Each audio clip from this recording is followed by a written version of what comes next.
One factory में क्या करने आता है? साहब हफ्ते में एक बार झाड़ू मारने आना पड़ता है साहब। वन फैक्ट्री में? हाँ साहब, पिछले 10 सालों से बंद है फैक्ट्री, फिर भी देख रेख करने आना पड़ता है। दीक्षित, विक्टिम के बारे में कुछ और पता चला? नहीं सर, चेहरा पूरी तरह से बिगाड़ दिया गया। जेब में से कुछ अगरबत्तियां मिली और हाथ में से ही आटे का गोला। दूसरा गोला इसे वहां झाड़ू लगाते हुए मिला। अगरबत्तियां और आटे का गोला, जेब से कुछ और मिला? नहीं सर, लेकिन इसके हाथ में किशोर गुप्ता गोदा हुआ। पहले कभी सुना है इस नाम के बारे में, किशोर गुप्ता? मैंने सुना है साहब। साहब मेरी घरवाली का मायका भी यहीं पास में है, थिम्बोरी गांव। साहब वहाँ एक किराने वाला हुआ करता था, उसका नाम किशोर गुप्ता था। जी भैया, दाढ़ी बनाने का ब्लेड मिलेगा? जरूर।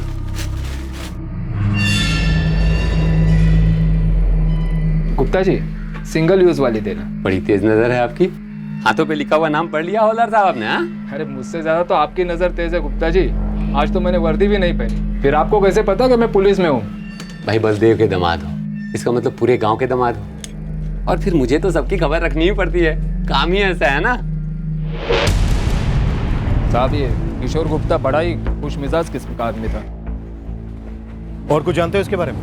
ज्यादा नहीं साहब, पर इतना जानता हूँ कि काफी पूजा पाठी आदमी था। और सुना है इसका एक बेटा और एक बेटी भी है, पत्नी नहीं है। वहीं गांव में रहते हैं। ठीक है, बुलाओ उनको। जी साहब।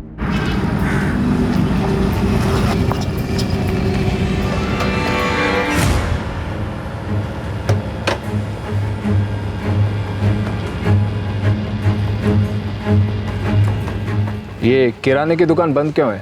किराने की दुकान थी साहब, अभी 2 साल से बंद है। तो फिर इसका मालिक किशोर गुप्ता अब क्या करता है? पता नहीं साहब, किशोर गुप्ता ने तो 2 साल पहले ही ये दुकान बेच दी थी। घर कहाँ है उसका? साहब उसका घर, साहब उससे पूछो। अजय, ये साहब किशोर गुप्ता का भतीजा है अजय, इसे पता होगा वो कहाँ रहता है।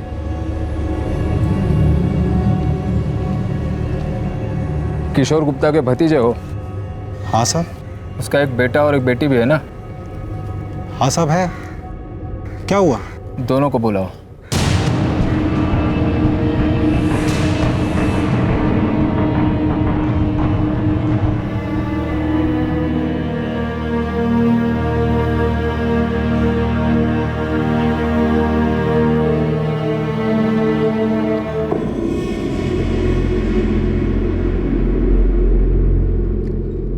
चेहरा काफी बिगड़ चुका है, हो सके तो हाथ का गोदना देकर पहचानने की कोशिश करो।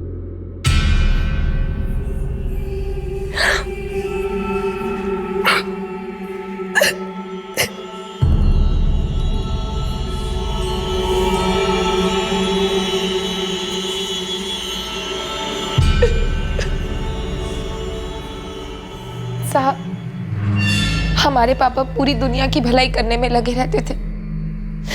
आप किसी से भी पूछ लीजिए, गांव में सबकी मदद करते थे। हाँ सर, ससुर जी की किसी से दुश्मनी हो ही नहीं सकती थी।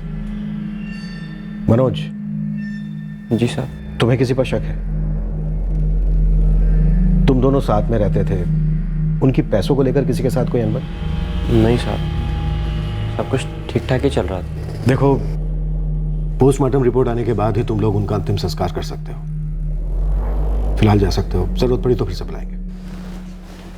जी सर।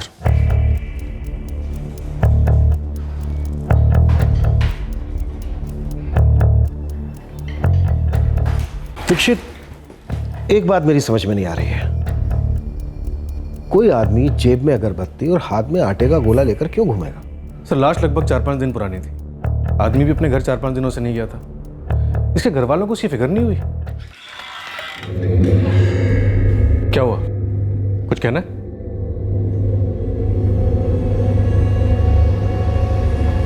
साहब, वो आप दुश्मनी के बारे में पूछ रहे थे ना?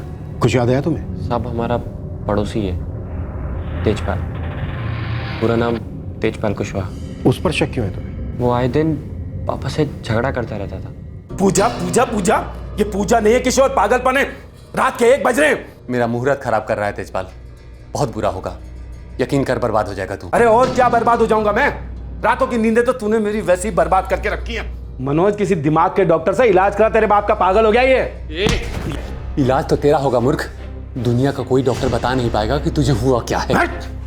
मुझे धमकी दे रहा तू जानता नहीं है किशोर कि मैं क्या कर सकता हूं। पूजा करेगा ना तू? पूजा करेगा? चल एक बार और पूजा कर। तुझे हमेशा के लिए तेरे उसी भगवान के पास पहुंचा दूंगा मैं।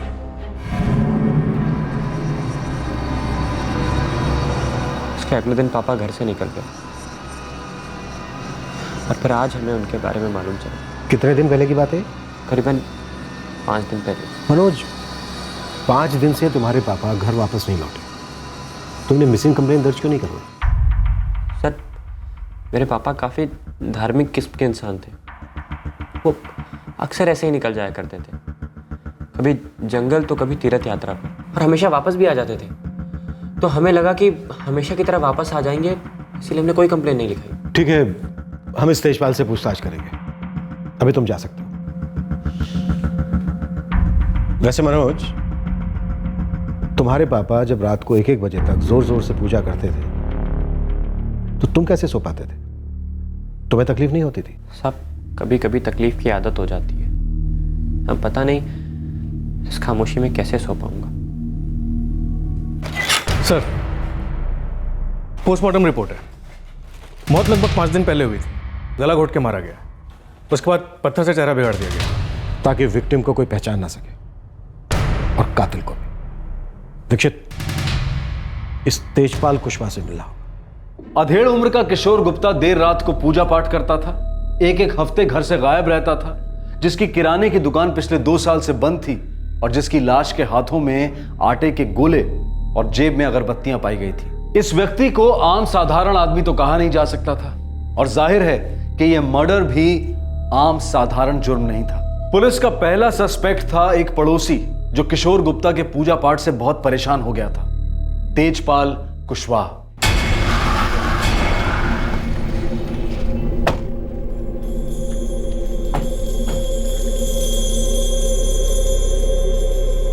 सर, घर उस तरफ है।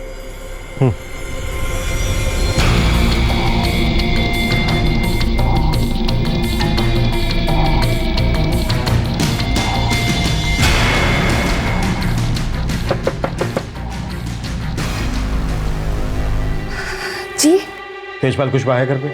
है। सुनिए,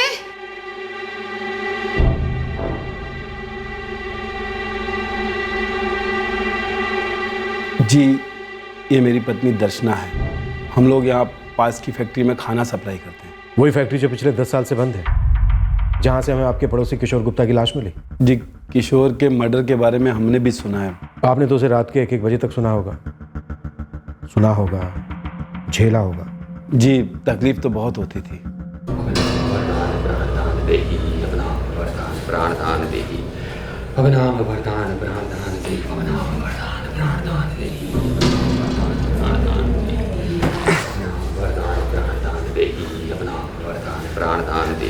जी करता है कि तकिया ले जाके ना उस किशोर के ना मुंह में ठूस दूं मैं। अरे आप भी तो कुछ नहीं कहते हैं उसे, ना कुछ करते हैं और फिर 8 बजे तक सोते रहते। मुझे तो 4 बजे उठना है, आटा गूंदना है। ये पागल आदमी मेरे दिमाग का आटा गूंद रहा है। साहब, हम इतने परेशान थे कि पूछो मत। मैंने कई बार जाकर किशोर को समझाने की कोशिश भी की, लेकिन वो एक पागल किस्म का आदमी था। 5 दिन पहले 19 सितंबर की रात को आप कहाँ थे? 19 हाँ साहब, 19 सितंबर को तो हम लोग एक रिश्तेदार की शादी में भोपाल गए थे। 19 की रात को आप वहां पर थे, इस बात का कोई सबूत है आपके पास? जी बिल्कुल, लेकिन कहीं साहब आप मुझ पर शक तो नहीं कर रहे? कर नहीं रहा हूं, हो गया है तेजपाल। शक करने लायक तो वो आदमी था साहब, उसका दिमाग नहीं ठीक था और नजरें भी।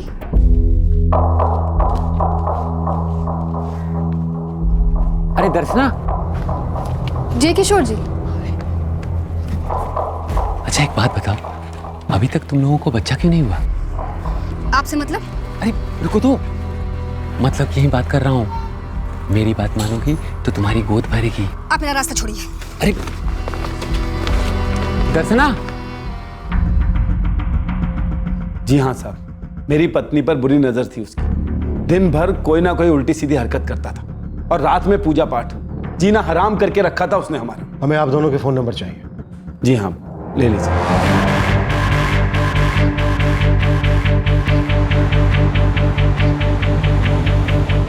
दीक्षित, दोनों के फोन रिकॉर्ड्स मिलवाओ। ऑलरेडी रिक्वेस्ट डाल दी है सर। तेजपाल की बीवी दर्शना आटा गूंद रही थी और लाश के हाथ में भी एक आटे का गोला था। दर्शना कह रही थी कि किशोर गुप्ता की नजर ठीक नहीं। अरे रुको तो, मतलब यही बात कर रहा हूँ। मेरी बात मानोगी तो तुम्हारी गोद भरेगी। कहीं ऐसा तो नहीं कि तेजपाल और उसकी बीवी ने मिलकर मार डाला हो किशोर गुप्ता को?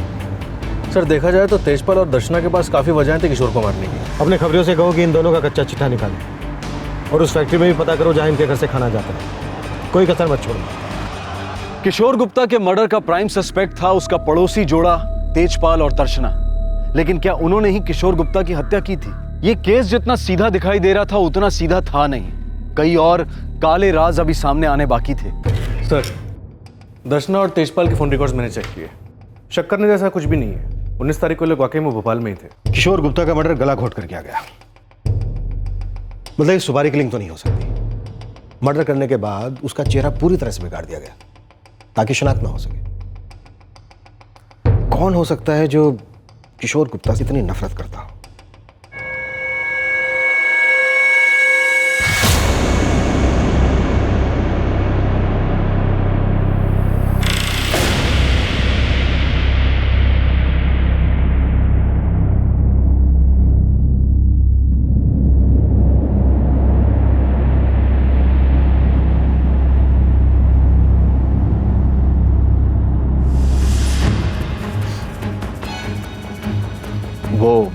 वो जो आदमी है जिसको लिपट कर मनोज रो रहा है, कौन है वो? हाँ साहब, वो नीरज है, हमारी बुआ का लड़का।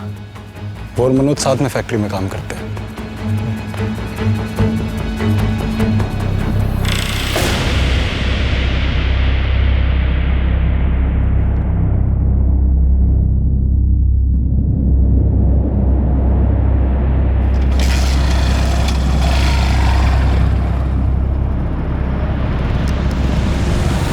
दीक्षित, तुमने देखा था किशोर गुप्ता के नाम के आगे क्या लिखा हुआ था? भगत। भगत एक तरह का बाबा होता है। हाँ सर, रात को 1 बजे मंत्र पढ़ना, तेजपाल की बीवी को बच्चा होने के उपाय बताना, ये कोई जादू टोना वगैरह कर रहा था क्या? हो सकता है। और जहां काला जादू वहां काली करतूत।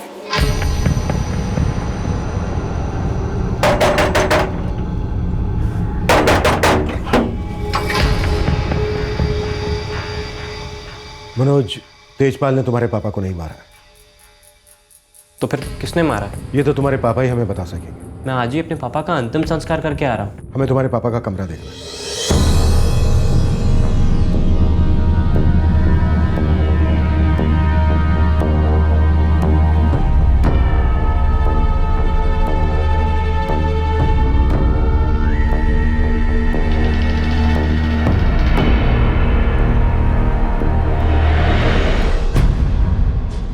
क्या है ये सब? साहब, आपको पता था कि पिताजी काफ़ी पूजा पाठ करते थे। कैसी पूजा? किसकी पूजा? उन्हें शक्ति चाहिए थी। शक्ति? कैसी शक्ति? वही शक्ति जो कि इंसानों के पास नहीं होती। ऐसी शक्ति जिससे कुछ भी किया जा सकता है और कुछ भी कराया जा सकता है।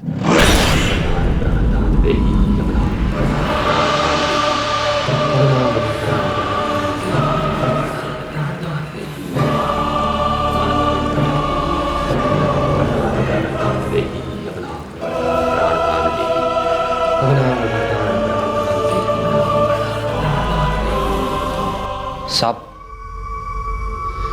मेरे पापा तांत्रिक थे।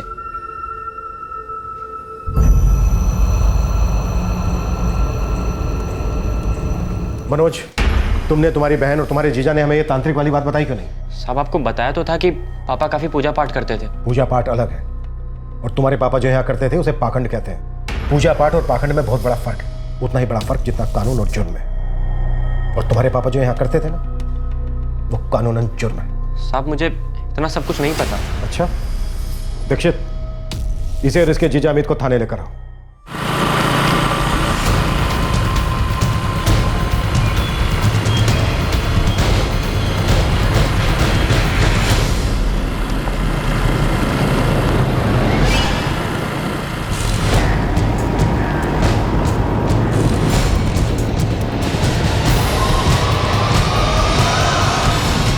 तुम्हारे पापा ने झाड़ फूंक का काम कब से शुरू किया? साहब 4 साल पहले तक सब ठीक ठाक था। दीदी की शादी होने वाली थी और पापा काफ़ी परेशान थे। वैसे बात लगेगा, ठीक है ना? मनोज, आज से किसी को भी उधार मत दे। और देख, ये जितने खाते हैं ना, सबके घर जा और नगद लेके आ। वैशाली की शादी है, बहुत खर्चे हैं बेटे। जी बाबा। और थोड़ी देर अकेले दुकान संभाल, मैं जरा मंदिर होके आता हूँ।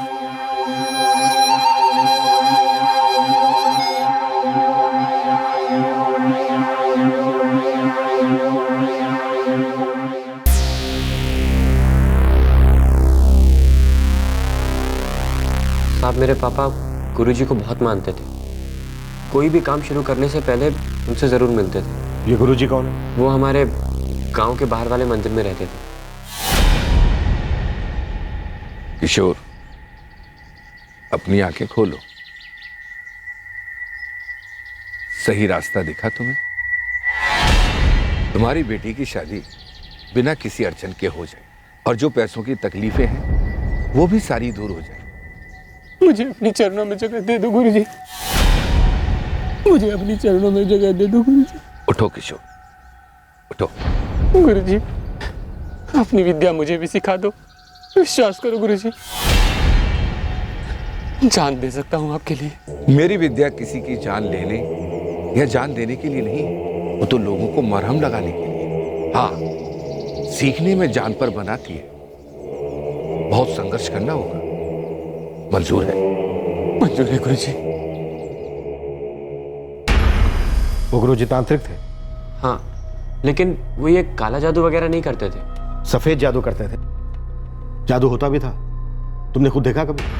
नहीं साहब, मैंने खुद तो कभी नहीं देखा और मुझे नहीं लगता कि ये जादू वादू कुछ होता है। पर पता नहीं ऐसा क्या घुस गया था पापा के दिमाग में। वैशाली, अब तू ही समझा अपने पापा को। अरे दुकान किसी और को दे रहे चलाने के लिए, खुद चले जाएंगे पहाड़ों में, सन्यास ले रहे। मैं कोई सन्यास नहीं ले रहा हूं और ना ही मैं कहीं बाहर जा रहा हूं। मैं तो अपने अंदर जा रहा हूं। देखो, जिस चीज के बारे में तुम लोगों को पता नहीं है उसमें दखल मत दो। पापा, लेकिन दुकान किसी और को देने की क्या जरूरत है? बेटी, मेरे गुरुजी ने मेरा भविष्य देखा है।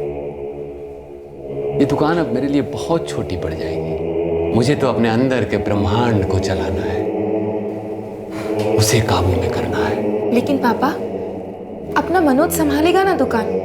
ये करेंगे ना मदद? जी बाबूजी, हम लोग हैं ना, हम लोग संभालेंगे दुकान।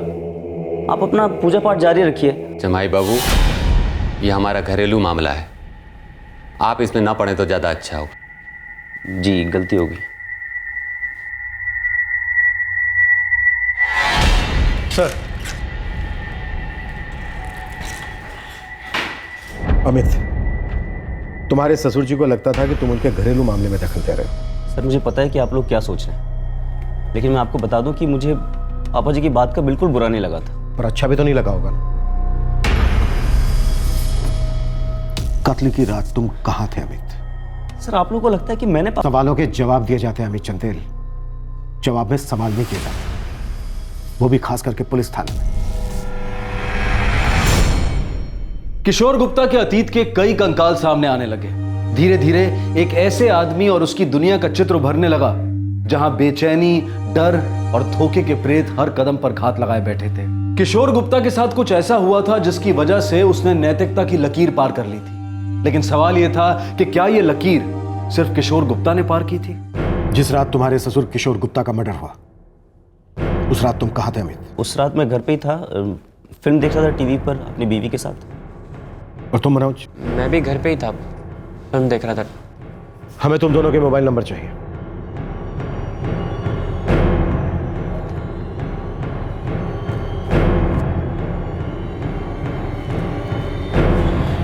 किशोर गुप्ता की पैसों को लेकर किसी के साथ कोई अनबन हुई थी? नहीं साहब। अरे हुई थी ना। किससे? वो दूसरे वाले बाबा के साथ। हाँ साहब, एक बाबा थे। ये दूसरे बाबा कौन थे? सब उन्हें विभूति बाबा बुलाते थे। बड़े अजीब किस्म के इंसान थे। उन्होंने ही मेरे पापा का दिमाग घुमा दिया था।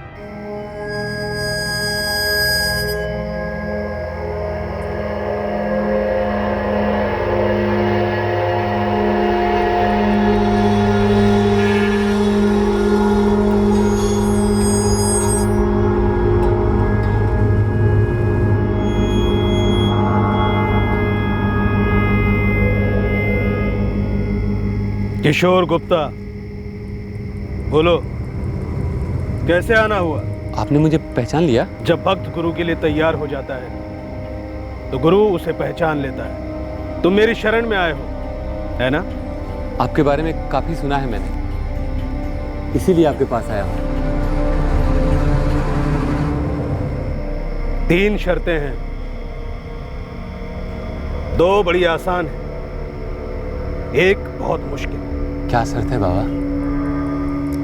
ये आदमी जो यहां से भी गया, हाँ, कोई बहुत बड़ा अमीर आदमी लग रहा था। हमारे लिए बहुत छोटा आदमी। हाँ, दक्षिणा बहुत बड़ी देगी, अपने आप में बहुत छोटी सी चीज, पर हमारी विद्या के लिए बहुत जरूरी है।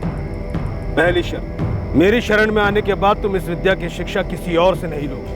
और दूसरी शर्त बाबा? मुझसे जो सीखोगे वो तुम्हें इतनी ताकत देगा, ऐसी ऐसी आत्माएं तुम्हारे हाथों में कैद होंगी कि तुम खुद हैरान हो जाओगे।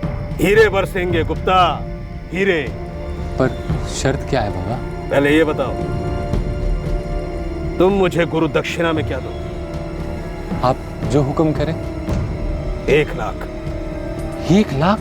ये जो विद्या मैं तुम्हें सिखाऊंगा, उसमें लगने वाली सामग्री इतनी सस्ती नहीं मिलती। उसे लेने के लिए मुझे बहुत दूर तक जाना पड़ेगा। इतनी आसान शर्त पर इतना क्यों सोच रहे हो गुप्ता? अगर विद्या नहीं लेना चाहते तो वापस चले जाओ अपने गुरु के पास। नहीं नहीं बाबा, मैं आपको नाराज नहीं करूंगा। दूंगा 1 लाख रुपए, दूंगा 1 लाख। और आखिरी शर्त बाबा? वक्त आने पर सबसे कीमती चीज भेंट देनी होगी, पैसों से भी ज्यादा कीमती। वो क्या है बाबा? बलिदान। मंजूर है बाबा, मंजूर है। 1 लाख रुपए तुम्हारे पापा के पास आए कहां से? सब विभूति बाबा को पैसे देने के लिए पापा ने दुकान बेच दी। कितने में? सर 2 लाख में। और हमें बताया तक नहीं। है ना? तू भी देख ले एक बार। हाँ। ये क्या है? पैसे हैं 1 लाख, रख ले। 1 लाख? ये कहां से आए? किसने दिए? मैंने दुकान बेच दी। 1 लाख रुपए में आपने दुकान बेच दी? दुकान बेच दी? क्यों? 1 लाख में नहीं, 2 लाख रुपए में बेची है। 1 लाख रुपए विभूति बाबा का गुरु दक्षिणा। अब देखना गंगा, हीरे बरसेंगे हीरे।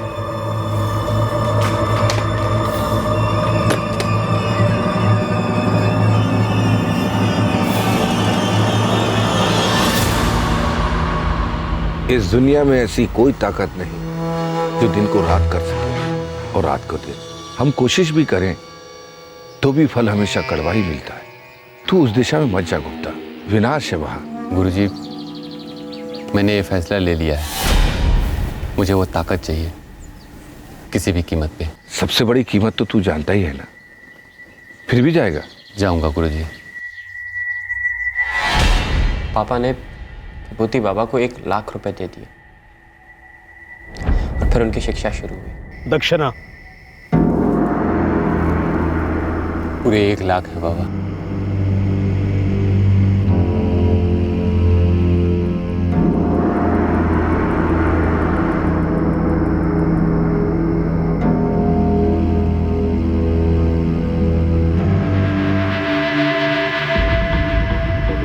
गुप्ता, आज से तुम उस दुनिया के हो जहां इंसान अपनी साधना की ताकत से कुछ भी कर सकता है। सही गलत कोई मायने नहीं रखता, सब ताकत का खेल है। ये एक नशा है जो कभी उतरेगा नहीं।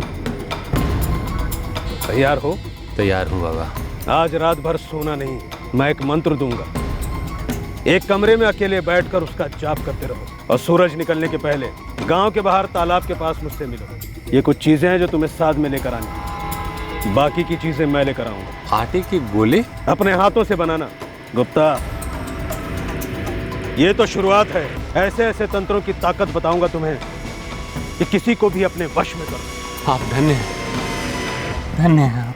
या वैदि शक्ति रूपम सर्वनाशम दुष्मनम दुष्मनम सर्वनाशम शक्ति देहि मोई, शक्ति देहि मोई। दुष्मनं पापनाशं शक्ति मोहि मातृभवं शक्ति देहि मोहि शक्ति देहि मोहि दुष्मनं पापनाशं शक्ति मोहि मातृभवं झटपट शक्ति देहि मोहि शक्ति देहि झटपट पापनाशं दुष्मन्नाशं शक्ति देहि मोहि शक्ति देहि मोहि शक्ति देहि या देवी शक्ति देहि मोहि शक्ति देहि मोहि शक्ति देहि मोहि प्रणाम प्रणाम। किशोर सठिया गया है क्या? आजकल गंगा भाभी भी बहुत परेशान रहती है। मनोज,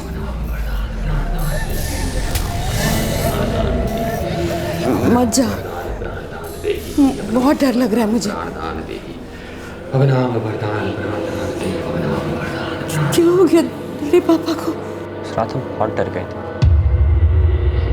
पापा वो डरावने मंत्र इतने जोर जोर से बोल रहे थे कि पूरी रात ना तो वो सोए और ना हमें सोने दिया, और फिर अगले दिन सुबह होते ही निकल गए।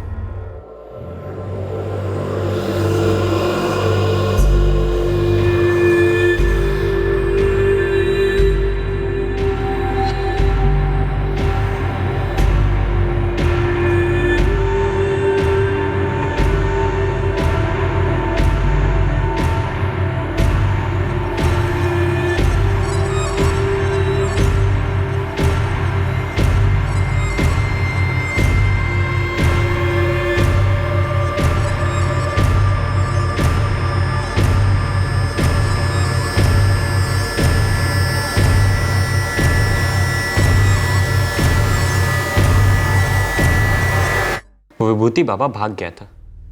वो पाखंडी मेरे पापा को 1 लाख का चूना लगा गया। पापा एकदम सदमे में चले गए थे। उनकी हरकतें और अजीब होने लगी।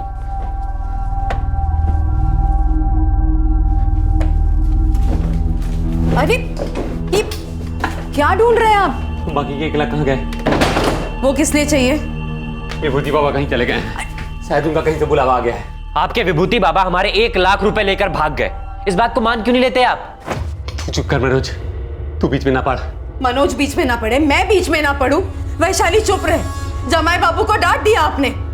जो मर्जी करेंगे आप। तू पैसे नहीं देगी तो हमेशा के लिए घर छोड़ के चला जाऊंगा। माँ तुम पैसे नहीं दोगी। ठीक है, आइंदा तुम लोग की शक्ल नहीं देखूंगा मैं। रुकिए। माँ तुम पैसे नहीं। मनोज चुप कर तू।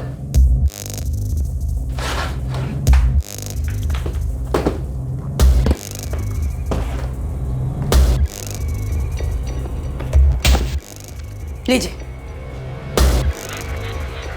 गंगा, अब देखना तुम, विभूति बाबा के आने के पहले ये विद्या मैं खुद सीख लूंगा।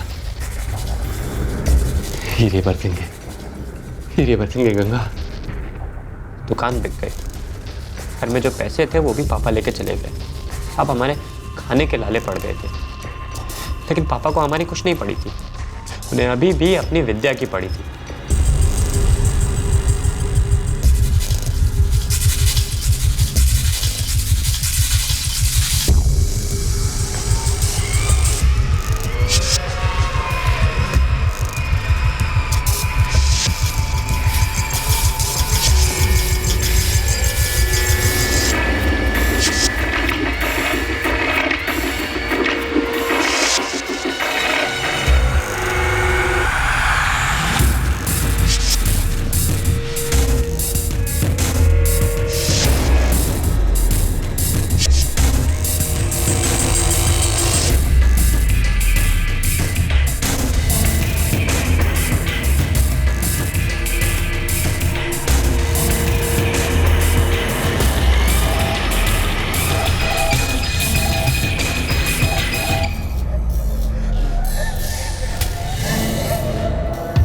ये लो बेटा, कुछ साड़ियाँ और गहने, इन्हें अपने पास रखना। इस घर में रहेंगे तो जरूर बिक जाएंगे। माँ तुम कुछ दिनों के लिए हमारे घर रहने चलो ना। हाँ माँ जी, वैशाली ठीक कर रही है।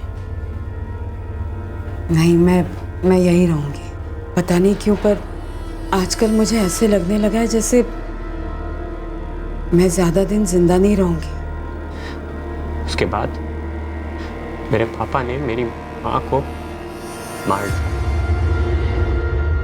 कोई जबरदस्त धोखा खाने के बाद इंसान या तो टूट जाता है या फिर बुरी तरह से रूठ जाता है। किशोर गुप्ता रूठ गया था। विभूति बाबा वाले हादसे ने ना सिर्फ उसके अरमानों को ठेस पहुंचाई थी, बल्कि उसके अहंकार और पुरुषार्थ पर भी वार किया था। किशोर गुप्ता ने अब ठान लिया था कि वो सारी दुनिया को साबित करेगा कि वो एक असाधारण, एक शक्तिशाली तांत्रिक है। और इस जिद और अड़ियलपन के हवन में रिश्तों की बलि चढ़ने लगी।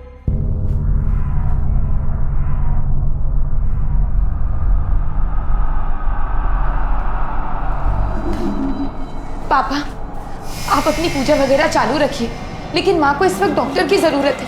उनकी हालत तो देखिए, कितना तेज बुखार है। पापा, माँ पानी तक की उल्टी कर रही हैं। गंगा, मुंह खोलो। दवाई का वक्त हो गया है।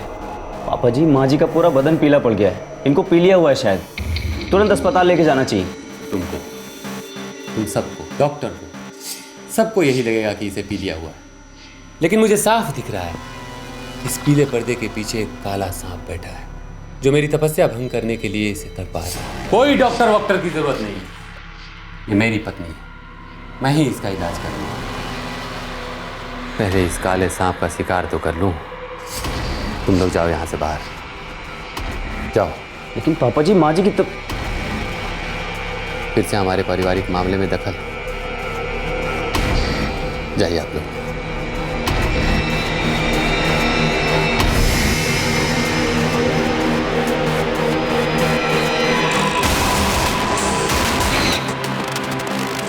अजय, कैसे समझाएं पापा को?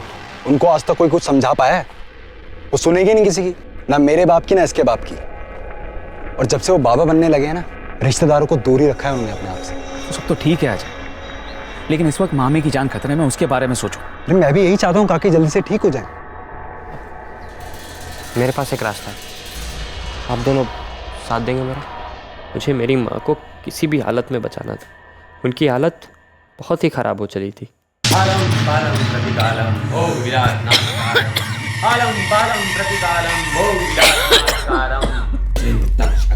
श्रीं श्रीं तक्षक, श्रीं श्रीं तक्षक, श्रीं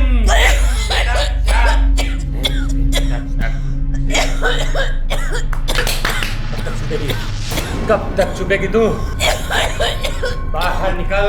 तू मेरे घर में घुसने की कोशिश की है, अब तेरा मौत तेरे सामने खड़ा है। चुड़ैल, बाहर निकल, निकल बाहर।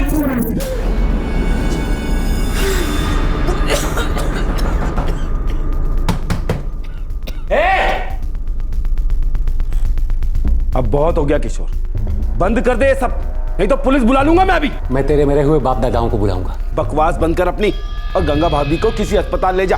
ये पी लिया जानलेवा होता है। कहीं तू वही काला नाग तो नहीं जो मुझसे जलता है? मैं तेरे से क्यों जलने लगा? जैसे बिना औलाद वाले से जलते हैं। पीट दूंगा तुझे अभी किशोर, पकड़ कर। पीटने से तो तू बाप बनेगा नहीं। सुन सुन, बैठ बैठ, यहाँ बैठ। तुझे एक बात बताता हूँ, सुन। तुम दोनों मुझसे इलाज कराओ। अगले अमावस को बहुत अच्छा मुहूर्त है। तेरी पत्नी का चेहरा गुलाब की तरह खिल उठेगा, वो माँ बनेगी और तू बाप। सोच तेजपाल, सोच। मेरा फीस सिर्फ 1 लाख। बोल मंजूर? भगवान को ना शायद यही मंजूर है। ऐसे ही तड़पेगी गंगा भाभी। अरे बदनसीब है वो जो तेरे जैसा पति मिला, और बदनसीब है ये बच्चे जो तेरे जैसा बाप मिला। सबकी जिंदगी हराम कर दी है तूने। हाँ, अंगूर खट्टे हैं तेजपाल, अंगूर खट्टे हैं। हाँ? जा।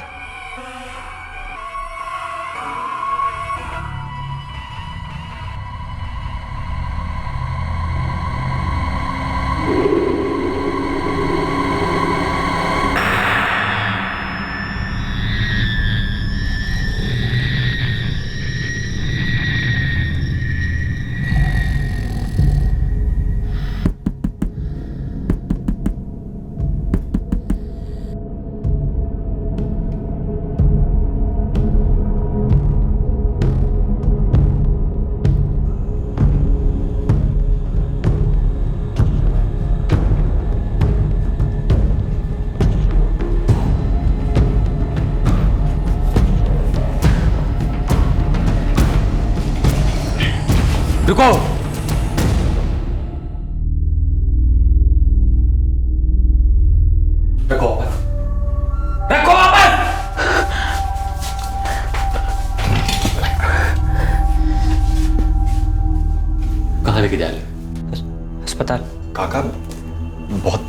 खराब हालत है गंगा काकी।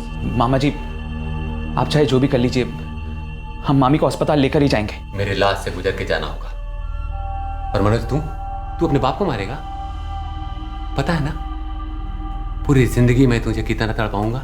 मेरे शक्तियों का अंदाजा नहीं है तुम लोगों को। दफा हो जाओ, इससे पहले कि मेरे मुंह से कोई श्राप निकले। दफा हो जाओ। पापा ने किसी की नहीं सुनी और माँ चल बसी तड़प तड़प के। हाँ सर, पापा जी में कोई बदलाव नहीं था। वो जैसे के तैसे थे, अपनी दुनिया में मगन। पापा दरवाजा खोलिए। पापा माँ जा चुकी है। पापा पापा पापा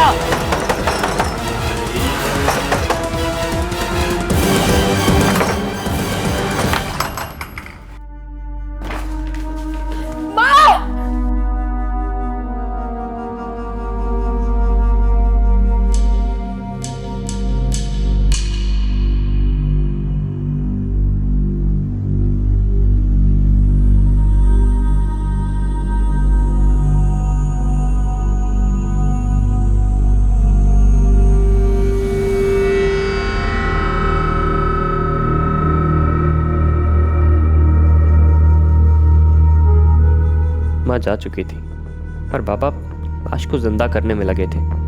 एक तरह से बाबा पागल ही हो गए थे। माँ के जाने के बाद एक और मुसीबत शुरू हो गई।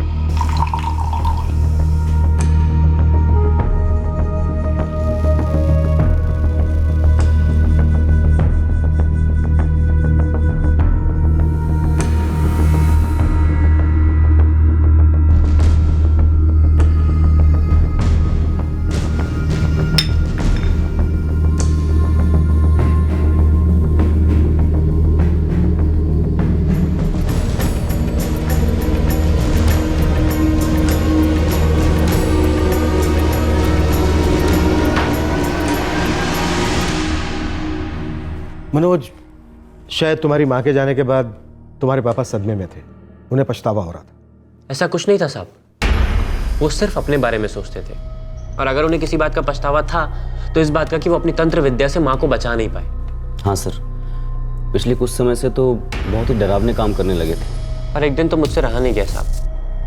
मैं फैक्ट्री से थका हारा घर लौटा और तब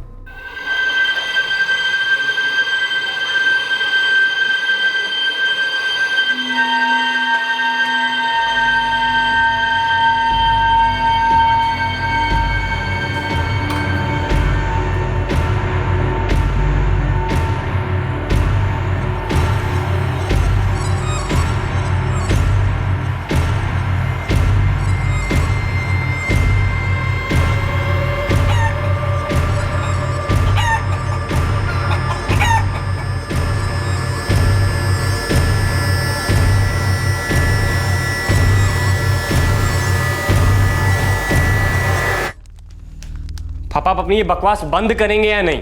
बेटा, जिसे तुम बकवास कह रहा है वही तुम्हें एक दिन राजा बनाएगा। सारी दुनिया तुम्हें तांत्रिक किशोर बाबा के बेटे के नाम से जानेगी। पापा मुझे ये सब कुछ नहीं चाहिए। मुझे तो मेरे बस वही पुराने पापा चाहिए जो कि सबकी मदद करते थे, कोई बिना किसी जादू टोने के। बेटा, मैं वही पापा हूं। तुझे इस बात का अंदाजा नहीं कि मेरे साथ क्या क्या हो रहा है, कैसी कैसी शक्तियां मेरे अंदर आ रही हैं। पापा आप ये क्या बकवास कर रहे हैं? कल रात उस दिव्य शक्ति ने मुझे बताया कि उन सारी शक्तियों को पाने से मैं सिर्फ एक कदम दूर हूं। आप ये क्या बोल रहे हैं? मुझे कुछ समझ में नहीं आ रहा है। सिर्फ एक कदम, एक बलि। बलि? क्योंकि उन ताकतों को पाने के लिए उन सारी शक्तियों को खुश करना पड़ता है, और वो शक्तियां बलि से ही खुश होती हैं। लेकिन वो बलि कोई छोटी मोटी बलि नहीं। बलि तो आप पहले ही दे चुके। मां की मौत किसी बलि से कम नहीं थी। लेकिन क्या हुआ? आई कोई ताकत आप में? नहीं ना। पापा आप इस बात को समझ क्यों नहीं जाते कि आप जो भी कर रहे हैं झूठ है, पाखंड है। ना तो आप में कोई शक्ति थी और ना कोई आप में शक्ति आएगी। एक बलि हो जाने दो, फिर तुम्हारी राय खुद ब खुद बदल जाएगी। शीलाधरम मेहम पटियम पिडम्बरम अर्घम निकामी। तो मनोज, तुम्हारे पापा ने क्या बड़ी बलि का इंतजाम कर लिया था? मुझे क्या पता साहब, मैं तो उन्हें मना ही करता रहता था। पापा ही कहीं कहीं चले जाते थे, गायब रहते थे। मुझे लगता है किसी ने उनसे दुश्मनी या गुस्सा निकाला है। उनकी बलि देकर? लगता तो ऐसे ही मनोज, तुम्हारे पापा का कत्ल दुश्मनी या फिर डर की वजह से हुआ। जो भी, जिसने भी ये किया है, आप उसे जल्दी पकड़ लीजिए। अब मेरे पापा तो वापस आ नहीं सकते, लेकिन जैसे भी थे तो मेरे पापा ही।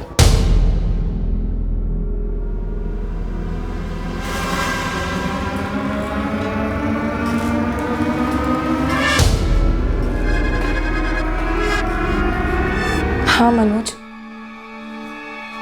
मैं भी यही सोच रही थी, इस घर को बेच देना ही ठीक रहेगा।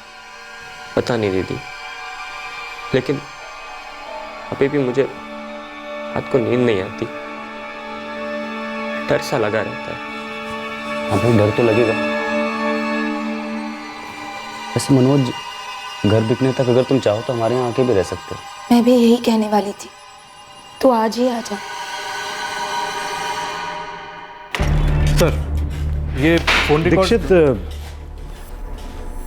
ये जो दो बाबा थे, एक जिसने गुप्ता को विद्या सिखाई और दूसरा जिसने उसको धोखा दिया, गुरुजी और विभूति बाबा सर। अपने खबरियों को एक्टिव करो और इन दोनों बाबा को ताबे में ले लो।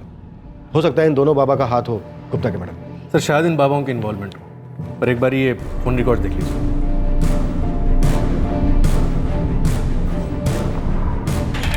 साहब, कुछ पता चला है, एक बंदा है, मिल लीजिए।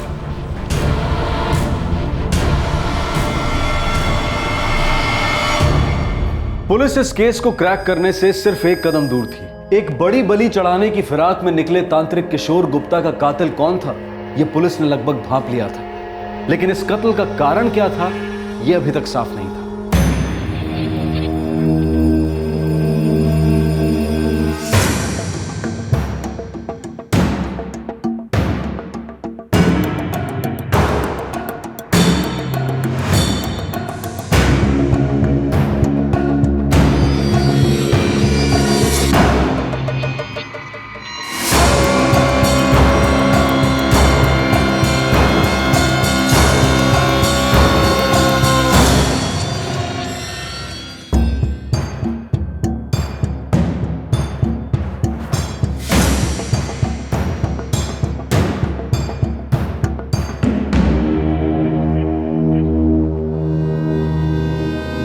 चलो, सिर्फ मनोज।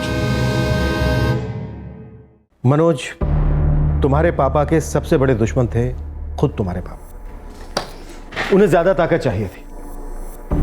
हो सकता है बड़ी बलि के लिए उन्होंने खुद की जान ले ली हो। आखिरी के दिनों में तो वो इतना पीने लगे थे कि उन्हें किसी बात का होश नहीं रहता था। हो सकता है कि उन्होंने खुदकुशी की हो, पर ऐसा हुआ नहीं, क्योंकि तुम्हारे पापा की मौत गला घोटने की वजह से हुई। कोई भी आदमी अपने दोनों हाथों से अपना गला नहीं घोट सकता। पत्थर से उनका चेहरा निकाला गया। कोई भी आदमी खुद पत्थर से अपना चेहरा नहीं बिगाड़ सकता। तुम्हारे पापा खतरनाक बन गए थे। अगर वो नहीं मारे जाते तो किसी दूसरे की जान ले लेते, बड़ी बलि के लिए। जी साहब, बड़ी बलि का भूत तो उनके सर पे चढ़ गया था। और तुम उस भूत से इतना डरे कि तुमने खुद अपने पापा की जान ले ली। कबूल कर लो मनोज, क्योंकि तुम्हारा जोड़ीदार सब कुछ बदल चुका है।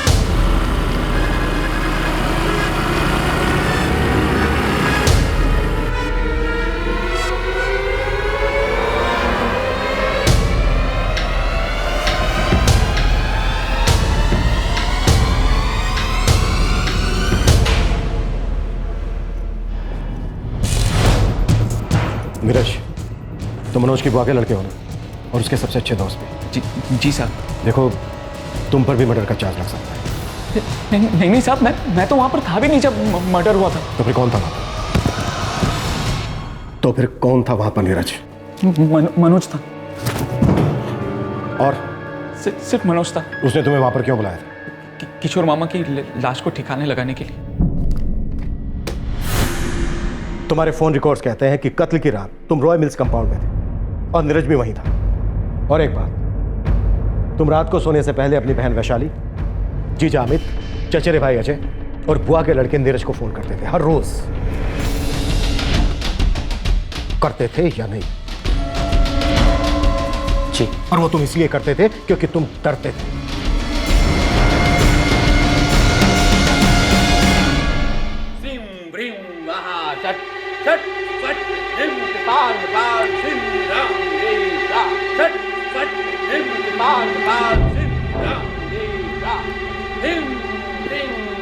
हेलो दीदी।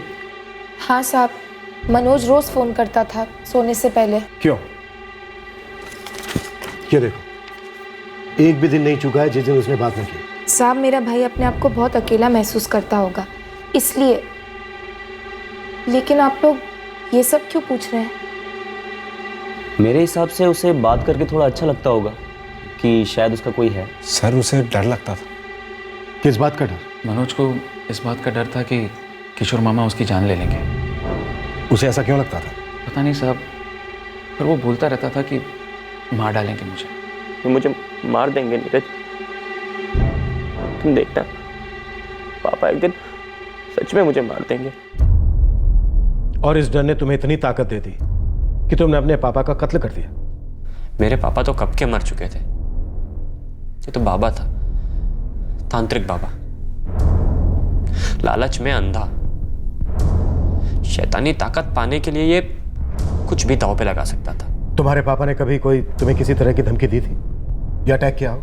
मेरी हर रात कांपते कांपते गुजरती थी साहब। मुझे उनके मंत्रों की आदत कभी नहीं पड़ी थी। मेरी जिंदगी हराम हो गई थी और माँ के जाने के बाद तो एक रात भी नहीं सोया था मैं।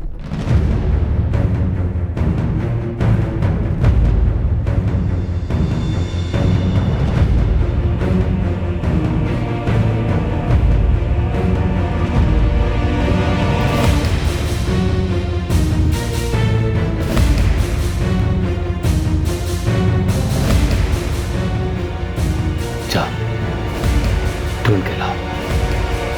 किसे? बलि, जिसे मैं बलि चढ़ा सकूं, बड़ी बलि। मैं ऐसा कुछ नहीं करूंगा, कभी नहीं। बेटा, मुझे कोई भी चलेगा, कोई भी। बिना बलि मेरा काम अधूरा है बेटा। जा।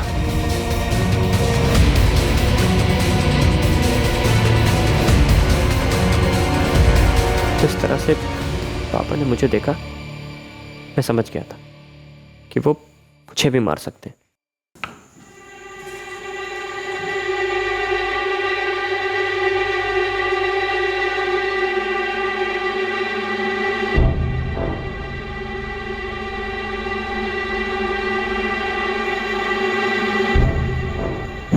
पापा, आप मेरी बलि चढ़ाएंगे?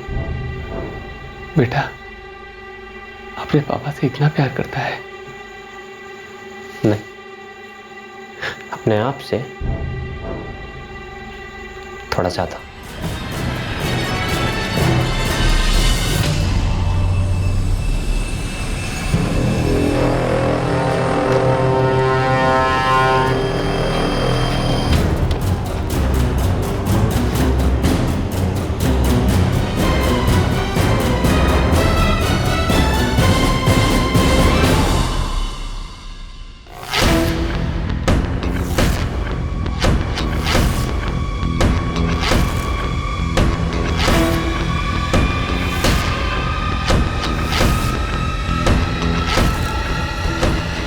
उस वक्त मुझे जो ठीक लगा मैंने वही किया। मुझे लगा तेरा बिगाड़ने से कोई पहचानेगा नहीं, लेकिन ऐसा हुआ नहीं। मुझे ऐसा नहीं करना चाहिए था, लेकिन कर दिया। मुझे कुछ समझ में नहीं आ रहा था। हाँ, लेकिन नीरज को नहीं बुलाना चाहिए था मुझे। तुम में और तुम्हारे पापा किशोर गुप्ता में कोई खास फर्क नहीं है मनोज। तुमने पूरे होशो हवास में अपने पिता की हत्या की। जब इंसान दूसरे की जिंदगी की परवाह किए बगैर सिर्फ अपने बारे में सोचता है, तो यह भी एक तरह का स्वार्थ होता है मनोज। और एक बात,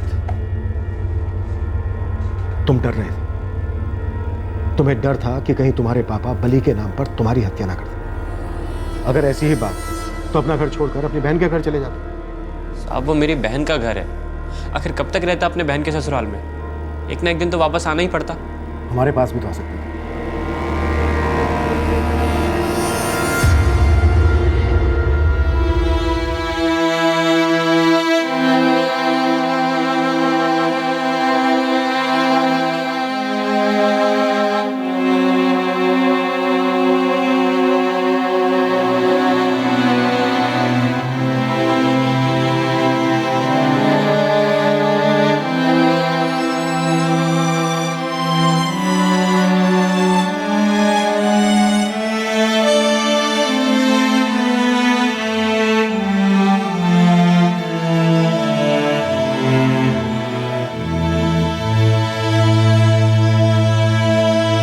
मनोज गुप्ता पर आईपीसी की धारा 302, 201 और धारा 34 के तहत हत्या, सबूत मिटाने और पुलिस को गुमराह करने के चार्जेस लगाए गए हैं। नीरज गुप्ता को भी धारा 201 के तहत गिरफ्तार किया गया है। मनोज और नीरज दोनों इस वक्त जुडिशियल कस्टडी में हैं। हम में से ज्यादातर लोग श्रद्धा और जादू टोने के बीच के फर्क को समझते हैं। कुछ नहीं तो अक्सर बेसिक कॉमन सेंस हमें इस अंधश्रद्धा का शिकार होने से रोकती है। लेकिन जब जीवन में तनाव का पलड़ा भारी हो जाता है, लालच गिरेबान को कस लेता है, तब हम में से ही कई लोगों की लॉजिकल सोच विभूति बनकर हवा हो जाती है और हम पाखंड, नौटंकी और पिछड़ेपन के दलदल में धंसते चले जाते हैं। मनचाहे रिजल्ट्स जब नहीं मिलते तो हम और धंसते जाते हैं और पहुंचते हैं जुर्म के तहखाने में। कुदरत और नियति को अपने वश में करने का प्रयास सरासर बेवकूफी है जो खतरनाक जुर्म को जन्म दे सकता है। और ऐसा आए दिन होता है। जब भी हमारे या हमारे चाहने वालों के अंदर ऐसा डर या लालच पैदा हो तो उसे एक वार्निंग, एक दस्तक समझकर तुरंत सतर्क होने की जरूरत है। काला जादू, सफेद जादू ये सिर्फ एक बेतुकी सोच है। इससे न कभी किसी का भला हुआ है और ना ही होगा। आपसे फिर मुलाकात होगी क्राइम पेट्रोल सतर्क में एक और नए केस के साथ।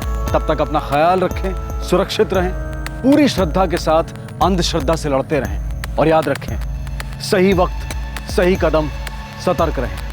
जय हिंद। क्राइम पेट्रोल्स के और भी दिलचस्प कहानी देखने के लिए हमारे चैनल को सब्सक्राइब करें और बेल आइकॉन दबाना न भूलें।